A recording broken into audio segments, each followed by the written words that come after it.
To reality check. ప్రస్తుతం మనతో పాటు ఉన్నారు మాజీ ఎంపీ హర్ష కుమార్ గారు. సార్ నమస్తే అండి. నమస్తే అండి. మాట్లాడదాం సార్. ప్రచారంలో ఉన్నప్పుడు చంద్రబాబు నాయుడు గారు 6 గ్యారంటీలు అంటూ అధికారం చేపట్టారు. ఈ రోజు కూటమి ప్రభుత్వం ఆ సింహాసనం మీద కూర్చుంది అని అంటే one of the most reason వచ్చేసి ఆ 6 గ్యారంటీలే. ఇప్పుడు అది అసాధ్యం అమలుకు అన్నట్టుగా చంద్రబాబు నాయుడు గారు టీడీపీ ఆవిర్భావ వేడుకలో పొద్దుట మాట్లాడారు. ఏం చెప్తారు? మోసం చేశాడు ప్రజలను చెప్తామండి. ఇప్పుడు చంద్రబాబు నాయుడు అన్నవాడు పెద్ద మోసగాడు. జనరల్గా చంద్రబాబు నాయుడు అంటేనే మోసం.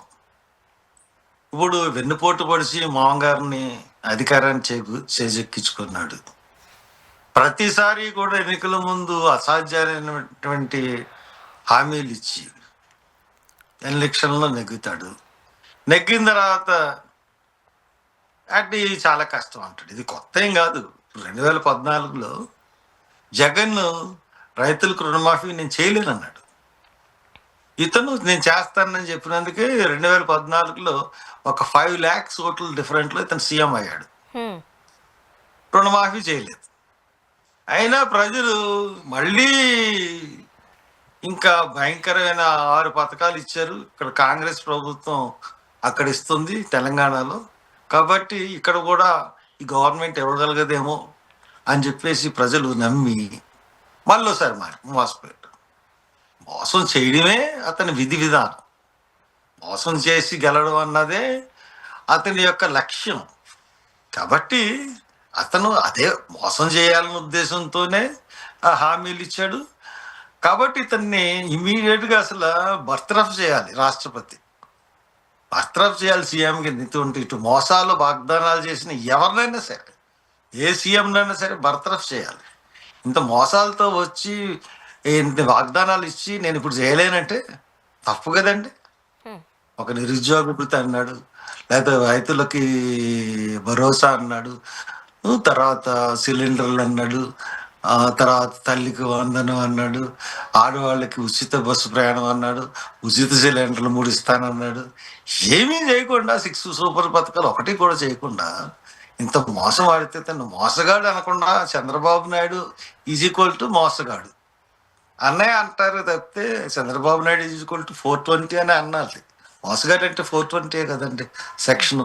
ఇప్పుడు బిఎన్ఎస్ చట్టంలో ఏమన్నా మరి సంఖ్య మారిందేమో తెలియదు కానీ ఇంతకు ముందున్న చట్ట ప్రకారం 420.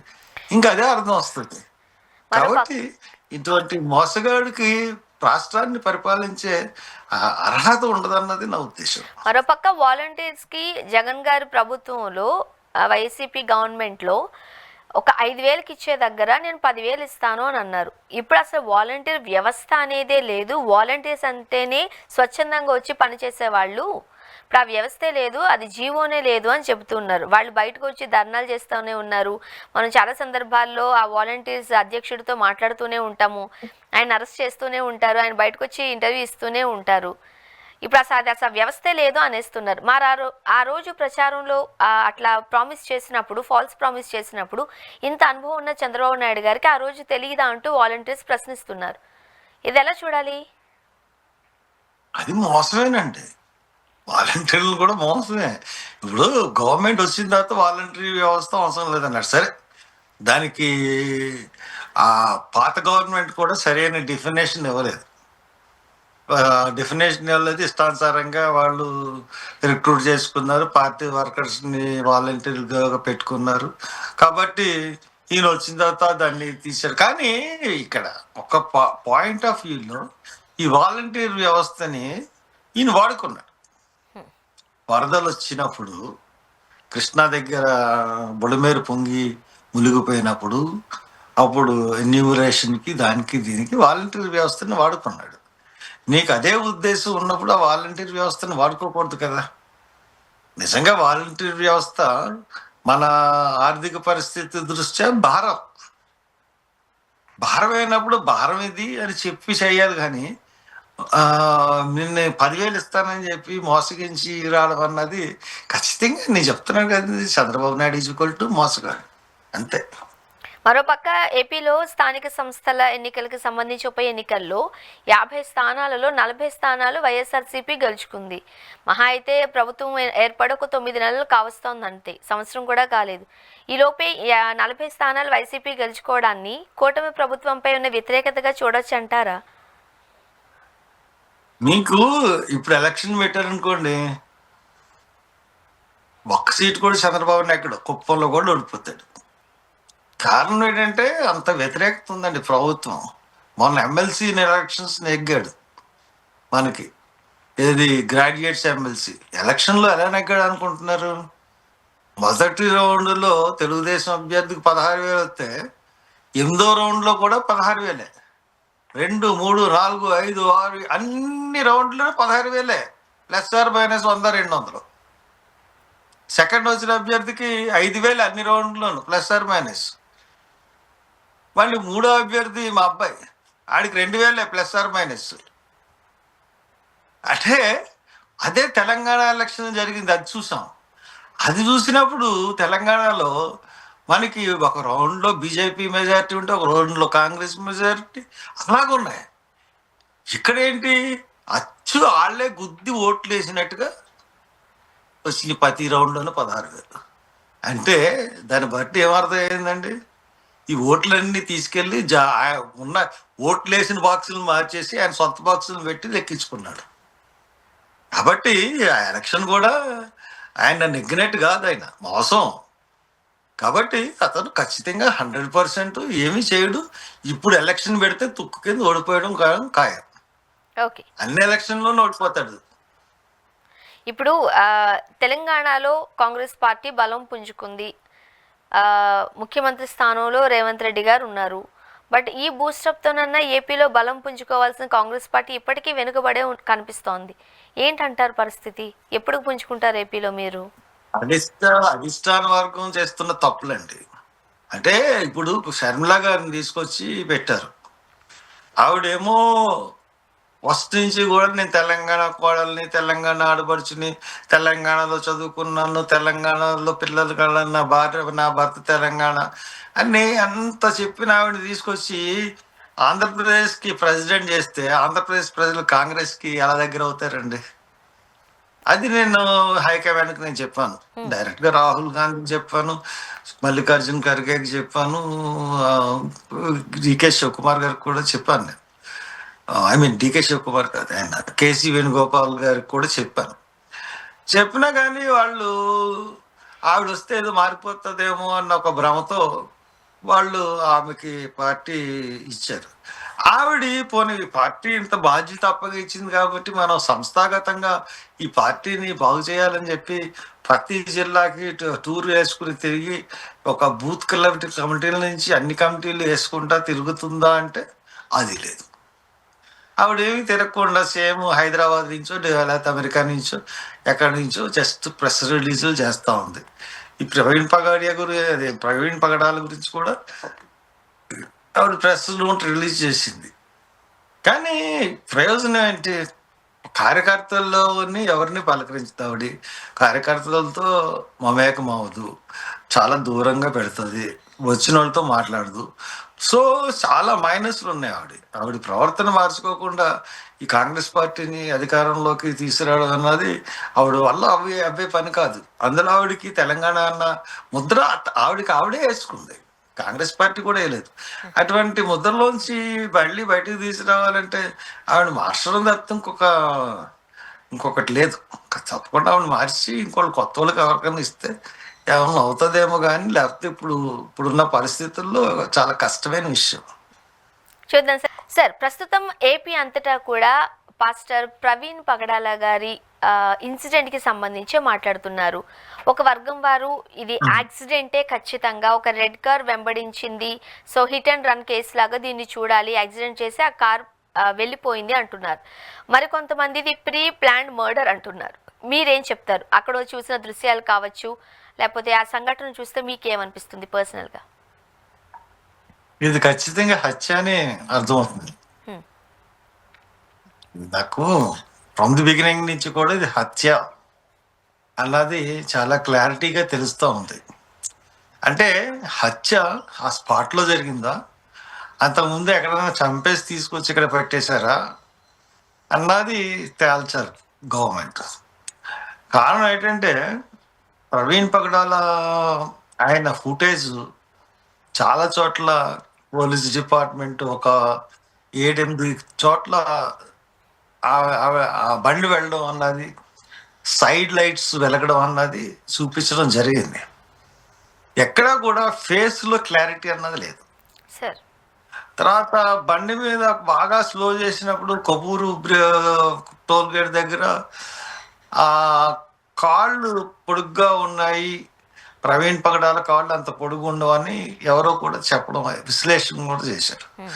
సో దట్ ఇది ఇప్పుడే పోలీసులు ప్రెస్ మీట్ పెట్టారు. ప్రెస్ మీట్ పెట్టి ప్రాథమికంగా ఇది యాక్సిడెంట్ అని అనుకుంటున్నాం. అయినా కానీ దర్యాప్తు చేస్తున్నాం. దీనికి ఇంకా పూర్తి అవ్వలేదు దర్యాప్తు. అది ఈజ్ ఓన్లీ ప్రిలిమినరీ రిపోర్టు. మేము కేసు మటుకు దీన్ని అంటే అనుమానాస్పద మృతి కిందే మేము ఉన్నాం, మేము ఇంక ఇన్వెస్టిగేషన్ ఆపలేదు అని చెప్పారని చెప్పి ఇప్పుడే నాకు ఎవరో ఫోన్ చేసి చెప్పారు. అంటే కరెక్ట్గా ఏమి చెప్పారన్నది పోలీసులు తెలియదు, కానీ పోలీసులు ప్రెస్ మీట్లో చెప్పిన విషయం ప్రాథమిక అంచనాల ప్రకారం యాక్సిడెంట్ అయినా కానీ అనుమానాస్పద మృతే. దీన్ని పూర్తిగా కూలంకషంగా ఇంకా పరిశోధన చేయాలన్నట్టు చెప్పినట్టు తెలిసింది. సో దాట్ ఇది అంటే ఒక రకంగా మరి పోలీసులు ఏ ఏ కోణాలతో యాక్సిడెంట్ అని చెప్పారు, ఏ కోణాలతో యాక్సిడెంట్ అని చెప్పారు, ఏ కోణాలతో అనుమానాస్పృతి అన్న చెప్పారన్నది మనకు క్లారిటీ లేదు. బట్ ఇది మట్టుకు ఖచ్చితంగా ఇది ఒక హత్య కిందే ట్రీట్ చేస్తాను నేనైతే. నేనే కాదండి, మొత్తం. అవును.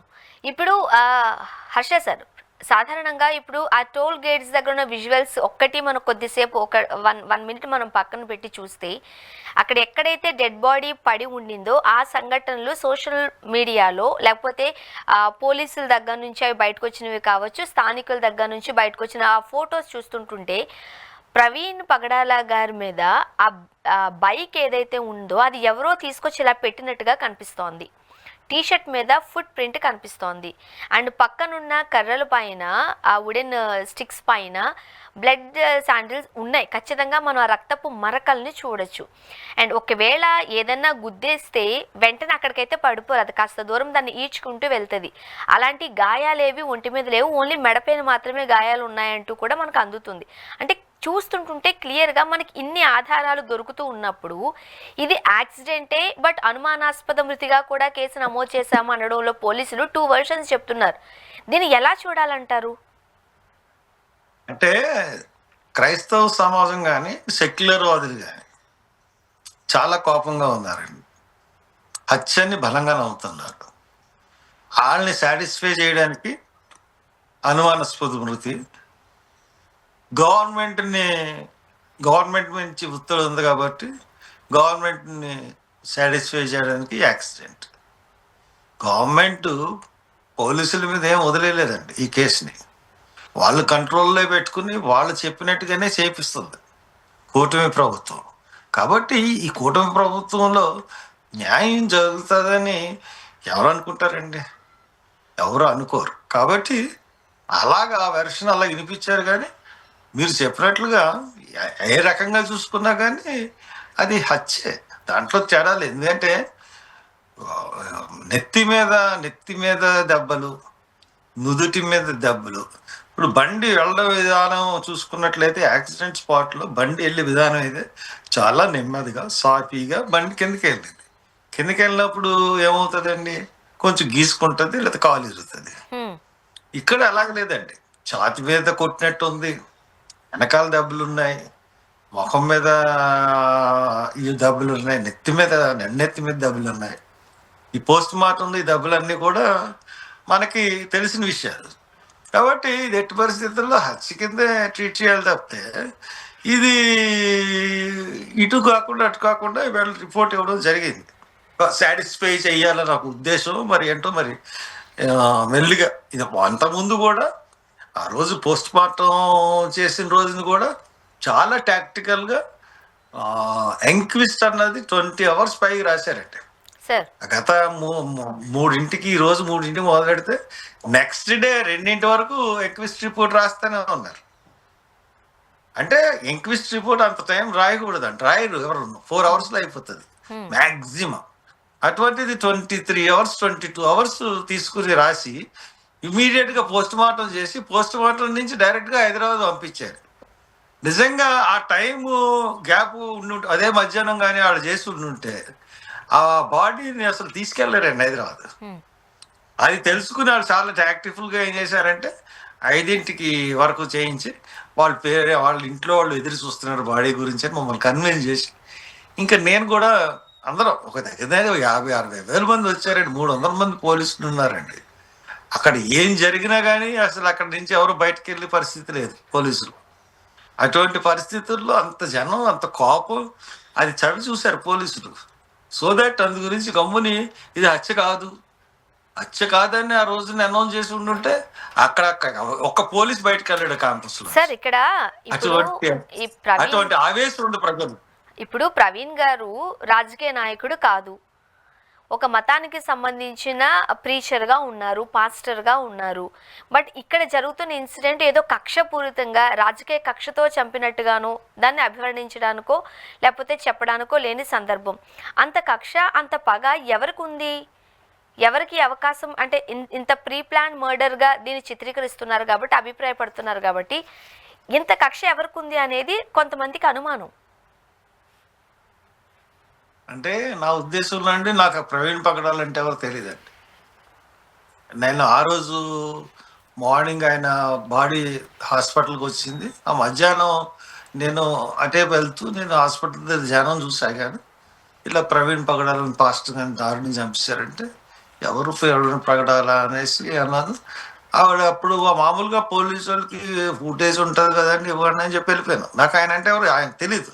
అది ఇంటికి వచ్చిన తర్వాత మా అబ్బాయి ఇతను కొంచెం చాలా ఇంటలెక్చువల్, చాలా గొప్పగా మాట్లాడుతున్నాడు డాడీ అని చెప్పేసి ఆడ ఎక్స్ప్లెయిన్ చేసుకుని 2-3 వీడియోలు పెట్టాడు ఆయనకి. అప్పుడు చూసిన తర్వాత నిజంగా ఇంటలెక్చువల్, చాలా సబ్జెక్ట్ ఉంది, చాలా నాలెడ్జ్ ఉంది. అతను బ్రిటిష్ యాక్ట్లన్నిటినీ మొత్తం చదివేశాడు, జ్ఞాని.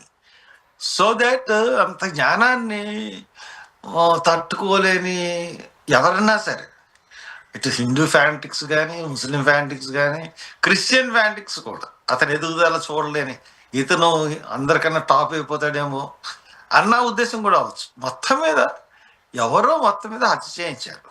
అంటే ఆ పర్సనాలిటీ, ఆ మాటలు, ఆయన యొక్క ఆ వ్యక్తీకరణ అన్నీ చూసిన తర్వాత అతను చనిపోవడానికి ఆస్కారం లేదు. అతను అలాగా నిద్రలో వెళ్ళిపోవడానికి అతనేమి చిన్నపిల్లోడు కాదు, అంత పెద్ద వయసు ఉన్నవాడు కాదు. 45 years అంటే ఇస్ వెరీ స్ట్రాంగ్ పర్సనాలిటీ. కాబట్టి అతన్ని చంపే ఉంటారు తప్పితే యాక్సిడెంట్ మటుకు కాదు అని అనిపించింది. కొద్దిసేపు మనం ఇది మతానికి సంబంధించిన కక్ష లేకపోతే ఒక వర్గం వారికి సంబంధించి బాధపడేలాగా, కించపరిచేలాగా ఆ రోజు ప్రవీణ్ గారు మాట్లాడారంటూ ఒక ఆరోపణ ఉంది కాబట్టి ఆ బేసిక్లో తీసుకున్న ఇది మతానికి సంబంధించిన ఇష్యూ అయినప్పుడు కూటమి ప్రభుత్వం పెద్దలు కావచ్చు లేదా కూటమి ప్రభుత్వం కావచ్చు ఎందువల్ల దీనిని ఒక యాక్సిడెంట్గా చిత్రీకరించే ప్రయత్నం చేస్తున్నారు అని ఒక ఆరోపణను ఎదుర్కోవాల్సి వస్తోంది. అంటే నిజం ఏంటో ప్రభుత్వానికి తెలిసి ఉంటుందండి. మనం ఎవరనుకున్నా, ఎవరి మీద బ్లేమ్ చేసినా, ఇప్పుడు గవర్నమెంట్ మీద ఎవరో ఒకరు ప్రెషర్ చేయకుండా గవర్నమెంట్ దీన్ని మాఫీ చేయడానికి, మెల్లిగా దీని యొక్క తీవ్రత తగ్గించడానికి ఎందుకు కష్టపడుతుంది? ఫలానా వాళ్ళు చంపారంటే ఫలానా వాళ్ళు చంపారు, ఆ ఫలానా వాళ్ళే గవర్నమెంట్లో ఉంటే ఆ గవర్నమెంట్కి అప్రతిష్ట కదండి. అరే మైనార్టీస్ నీ గవర్నమెంట్లో ఉన్న వాళ్ళకి సంబంధించిన వాళ్ళు వచ్చి చేశారంటే, సో దాట్ ఆ కూటమిలో ఉన్న డేంజరస్ పార్టీ బీజేపీ. ఆ బీజేపీకి బాగా దగ్గర ఉండేది విశ్వ హిందూ పరిషత్, ఆర్ఎస్ఎస్. వీళ్ళు మీదకి అందరి దృష్టి వెళ్ళే పరిస్థితి. వాళ్ళు చేయగలిగితేనే ఈ గవర్నమెంట్ కొంత సబ్సిడైజ్ చేయడానికి ఇష్యూని చూస్తుంది. That it is the logic. అంతకన్నా ఏముంటుంది?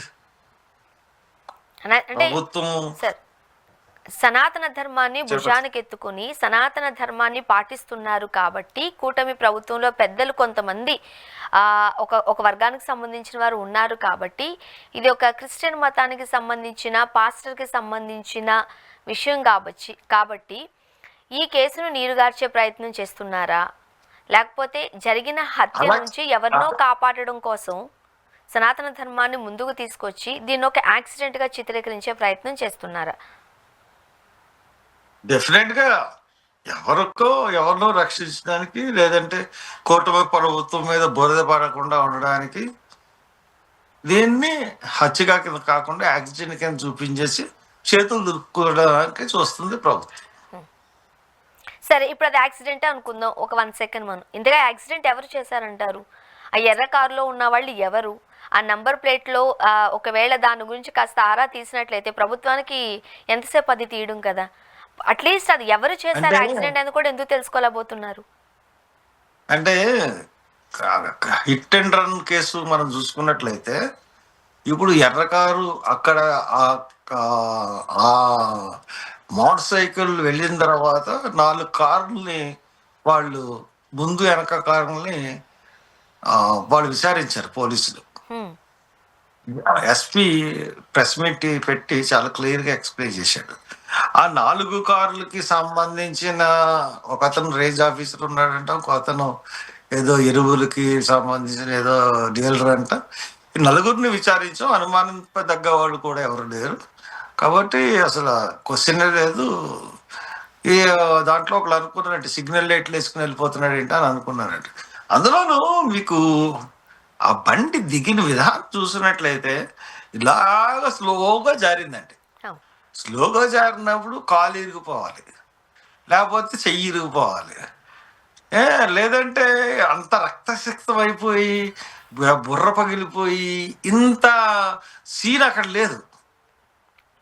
అక్కడ పెద్ద పెద్ద బండరాళ్ళు లేవు, ఇంచుమించు మామూలు గులకరాళ్ళు లాంటివి ఉన్నాయి. అటువంటిప్పుడు అంత పెద్ద పెద్ద దెబ్బలు తగిలి ఆస్కారం లేదు. ఒకవేళ హార్ట్ అటాక్ వచ్చి చనిపోవచ్చు, దట్ ఈజ్ డిఫరెంట్ థింగ్. ఇంత పెద్ద దెబ్బలతో రక్తస్రావంతో చనిపోవాల్సిన సీన్ అయితే అక్కడ లేదు.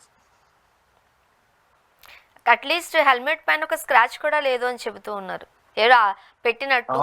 అండ్ బాడీ మీద యాక్సిడెంట్ అయి పడిపోతే మన కాలు మీదో ఒక చేయి మీదో ఒక వీల్ ఏదో పడుతుందేమో కానీ ఎవరో తీసుకొచ్చి కక్షపూరితంగా దాని అలా పెట్టినట్టయితే ఉండదు కదండి. అవును, అందు గురించే యాక్సిడెంట్ స్పాట్స్ చూసిన తర్వాత ప్రతి ఒక్కరికి హత్య అని అనిపించేలాగా ఉంది. అందు గురించే ప్రజలు అంతరిచ్చిపోయారు ఆ రోజున. మరీ ముఖ్యంగా కుటుంబ సభ్యులు ప్రవీణ్ గారి వైఫ్ మాట్లాడారు, జరిగింది ఇప్పుడైతే తన హస్బెండ్ని వెనక్కి ఎవరు తీసుకురాలేరు, బట్ మేము ఫర్గివ్ చేసేస్తున్నాం, ఇట్స్ ఓకే, మీరు కూడా పెయిన్ ఉంటుంది ఖచ్చితంగా, సో ప్రే చేయండి. తన మాటలు అట్లా ఉన్నాయి, జెసికా గారి మాటలు. సో అది విన్న తర్వాత కూడా అసలు ఏం జరిగింది, ఆ కుటుంబానికి జరిగిన అన్యాయంకి సంబంధించి ఒక లేదంటారా? అట్లీస్ట్ ఒక కైండ్ హార్ట్, మన రాజకీయంగా మనం చాలా చేస్తూ ఉండొచ్చు, బట్ మనకు ఒక ఆత్మ ఉంటుంది, దానికోసం మన మైండ్ కొన్ని చెబుతూ ఉంటుంది ఏది రైట్ ఏది రాంగ్ అని. దాన్ని ఫాలో అయ్యే పరిస్థితులు కూడా ఈరోజు అట్లీస్ట్ హ్యుమానిటీ చూపించే సందర్భం కూడా నవే డేస్ కనిపించట్లేదంటారా?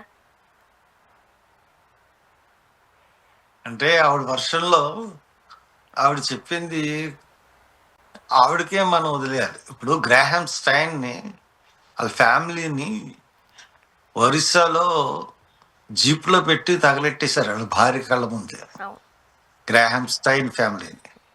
ఆవిడ వీళ్ళకి మరణశిక్ష పడిన తర్వాత వాళ్ళని క్షమించేసి వదిలేమని చెప్పలేదండి. That is the Christianity. ఇప్పుడు వాళ్ళకి దేవుడు చెప్పింది కూడా అదే చెప్తా ఉంటాడు క్రిస్టియానిటీలో, శత్రువులను కూడా క్షమించమని. మిత్రులను క్షమిస్తే ఉంది, శత్రువులను క్షమించమని.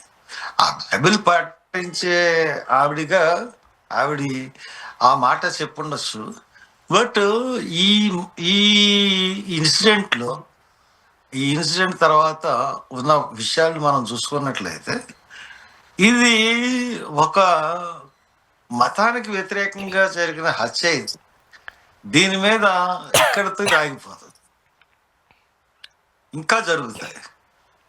కాబట్టి ఒకటి ఇంత జరిగినప్పుడే దీని యొక్క ప్రతిస్పందన ఏ రకంగా ఉందో మనం చూసాం.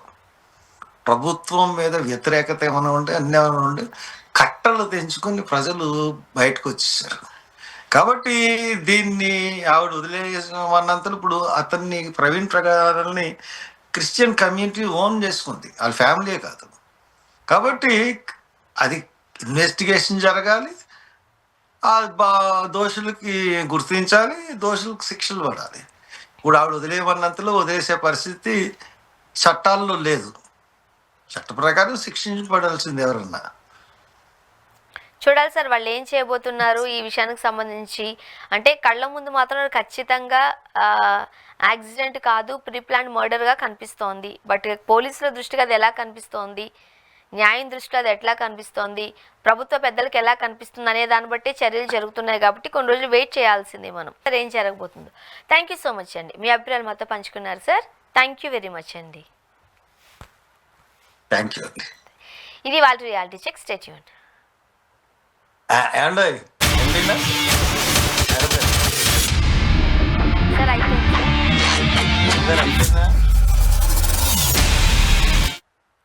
సార్. ఏంటి అమలాపురం